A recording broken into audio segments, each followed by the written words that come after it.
ဒီမိမယုတ်ကငါ့ကိုထိလိုက်ယုံနဲ့ငါကောင်းတဲ့ကစာမေးပွဲအဖြေတွေကိုခိုးယူလို့ရတယ်ဒါပေမဲ့ငါကသူမကိုမတားဆီးတဲ့အပြင်အဖြေတိုင်းကိုတမင်တက်တက်ဖေးကူလိုက်တယ်သူမကတော့အမတ်စီရင်ထွက်လာတဲ့အခါငါ့ကိုတကြောင်လုံးရှိမှအဆက်ခွဲပြီးလူပြည့်တကဖြစ်အောင်လုပ်ဖို့ကြံစည်ရင်းနဲ့အဖြေလွှာကိုယုံကြည်မှုအပြည့်နဲ့စောစောစီးစီးအပ်သွားခဲ့တာပေါ့ဒါပေမဲ့သူမဘလို့မှထင်မထားမိတာကငါမှစိတ်ကူးတွေကိုပြင်ဆင်လို့ရတဲ့ system တစ်ခုရှိနေတယ်ဆိုတာပါပဲငါကမှန်ကန်ရဲ့အဖြေတွေကိုတေချာပေါက်မှားမဲ့အဖြေတွေနဲ့အကုန်လဲပစ်လိုက်တာလေ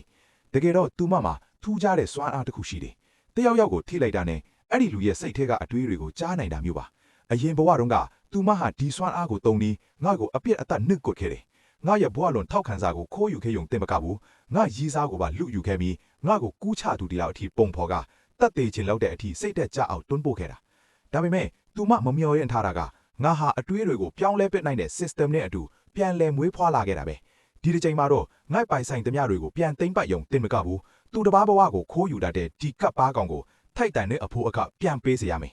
စေရာကစာမေးပွဲစပြီလို့ပြောလိုက်တာနဲ့ငါချက်ချင်းပဲ system ကိုအမိန့်ပေးလိုက်တယ်ငါအတွေးထဲက multiple choice အဖြေအားလုံးကိုစီလို့ပဲပြောင်းလိုက်တော့သူမကတော့ငါထောင်ထားတဲ့ကြော့ကွင်းသေးကိုထင်ထားတဲ့အတိုင်းတဲ့တဲ့ကြီးတိုးဝင်လာခဲ့ပါတယ်အဖြေတွေအားလုံးစီကြီးပဲဖြစ်နေတာကိုကြားတော့သူမခဏတော့တွေးဝေးသွားပေမဲ့ကျောင်းမှာအတော်ဆုံးဆိုတဲ့ငါရဲ့ဂုံတည်င်းကိုအကျွမ်းမဲ့ယုံကြည်နေတာကြောင့်ဘာမှမစင်စားပဲအကုန်လိုက်ကူးတော့တာပါပဲ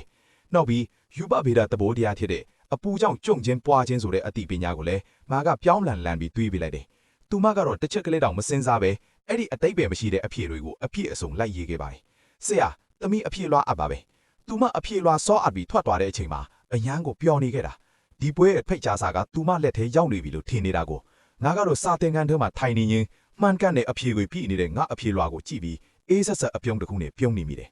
တိတ်မကြခင်ပါမယ်သူမကနီလန်းဟောင်းအတိုင်းငါရီးစားကဘသူလဲဆိုတာကိုသိအောင်ထပ်စူးစမ်းပြန်ပါတယ်ငါလည်း system ကိုချက်ချင်းဖွင့်ပြီးငါညချမ်းသာပြီးချောမောတဲ့ရီးစားကိုအကျွေးတွေပြည့်နေတဲ့ပေါင်300ကျော်လူဝချင်းတယောက်ဖြစ်ငါအတွေးထဲမှာပြောင်းလဲပုံဖော်လိုက်တယ်အဲ့ဒါကိုကြားလိုက်တဲ့အခါသူမမျက်နှာမှာရွှန်ရှားတဲ့အရေးအယောင်တွေထင်ဟပ်သွားကလူယူဖို့စိတ်ကူးကိုခဏလက်လျှော့သွားပါတော့တယ်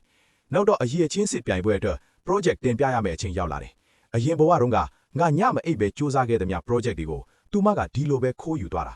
ဒါကြောင့်ဒီဘဝမှာတော့ငါကလိုက်ရောတယ်လို့ဟန်ဆောင်ခဲ့တယ်သူမနဲ့ပြန်တဲ့တယ်လို့လုပ်ပြီးသူမငါ့ကိုထိလိုက်တဲ့အချိန်မှာအပေါ်ယံကြည့်လိုက်ရင်အရန်ကောင်းပုံရတဲ့အကြံဉာဏ်တစ်ခုကိုတမင်တတ်အသွေးထဲကနေချပြလိုက်တယ်သူမကတော့ဒါကိုတန်ဖိုးမဖြတ်နိုင်တဲ့ယရနာတစ်ခုလိုမှတ်ပြီးညလုံးပေါက်အစည်းရင်ခံကိုရေးတော့တာပါပဲတင်ပြရမယ့်နေ့မှာသူမကပထမစင်ပေါ်တက်သွားတယ်ငါရဲ့အရေးချင်းတွေကိုတုံးပြီးသူမအတွက်နာမည်ကျော်ကြားမှုနဲ့အောင်မြင်မှုကိုလဲလွယ်ဖို့မစောင့်နိုင်တော့တဲ့ပုံစံပဲငါနောက်ကြားမှရောက်လာတာကိုမြင်တော့သူမကအောင်နိုင်သူတယောက်လိုလောင်ဖြုံးပြပြီးဂိုင်လူကြီးတွေနဲ့တခန်းလုံးရှိမှငါစီကခိုးထားတဲ့အစီအစဉ်တွေကိုတလုံးမကျရွတ်ပြပါတော့တယ်အောက်ကចောင်းသားတွေစီကအန်အိုးဆယ်ဇန်တွေထွက်လာသလိုသူမရဲ့အပေါင်းအသင်းတွေကလည်းသူမကိုရာစုတစ်ခုမှတယောက်သာပေါ်တဲ့ပါရမီရှင်ဆိုပြီးချီးမွမ်းကြတယ်ဒါပေမဲ့သူမတင်ပြပြီးသွားတဲ့အခါမှာတော့ဒိုင်လူကြီးတွေရဲ့မျက်နှာကပြက်နေပါပြီသူမကတော့ငါအစီအစဉ်ကအရန်ကောင်းလို့ထင်နေပြီးဆရာတွေကိုဆက်ပြီးခွာလုံးထုတ်နေသေးတယ်သူမရဲ့ဟန်ဆောင်ညှိ့ချမှုတွေကဆရာမျက်နှာကိုပိုပြီးမဲမောသွားစေပါတယ်နောက်ဆုံးမှာတော့ဆရာလီကမအောင်နိုင်တော့ပဲမေးလိုက်တယ်မဲအခုတင်ပြသွားတာတွေတကယ်တမ်းမင်းကိုယ်တိုင်လှုပ်ထားတာလားဒီမေးခွန်းကိုသူမကမဆိုင်နှရှာပဲသူမကိုယ်ပိုင်အကြံဉာဏ်ပါလို့စွန့်ညင်နေတော့ပါဆရာလီကစိတ်မရှိတော့ပဲထပ်မေးတယ်သူမရဲ့ယုံကြည်မှုတွေစတင်ရိုင်နေသွားပေမဲ့ငါကဘာမှမတင်ပြသေးတာကိုမြင်တော့သူမကဒါသူမရဲ့လုပ်ပါလို့ထပ်ပြီးအတီးဖြူလိုက်ပြန်တယ်အဲ့ဒီအခါမှာတော့ဆရာလီကဒေါသကြီးနဲ့အမှန်တရားကိုဖွင့်ချလိုက်ပါတော့တယ်သူမတင်ပြသွားတဲ့အချက်အလက်နဲ့ပုံစံတွေကလွန်ခဲ့တဲ့9နှစ်တုန်းကဆရာလီကိုယ်တိုင်ထုတ်ပြန်ခဲ့တဲ့သူတနအစာတန်းနဲ့တပုံစံကြီးဖယ်နေလို့ပါ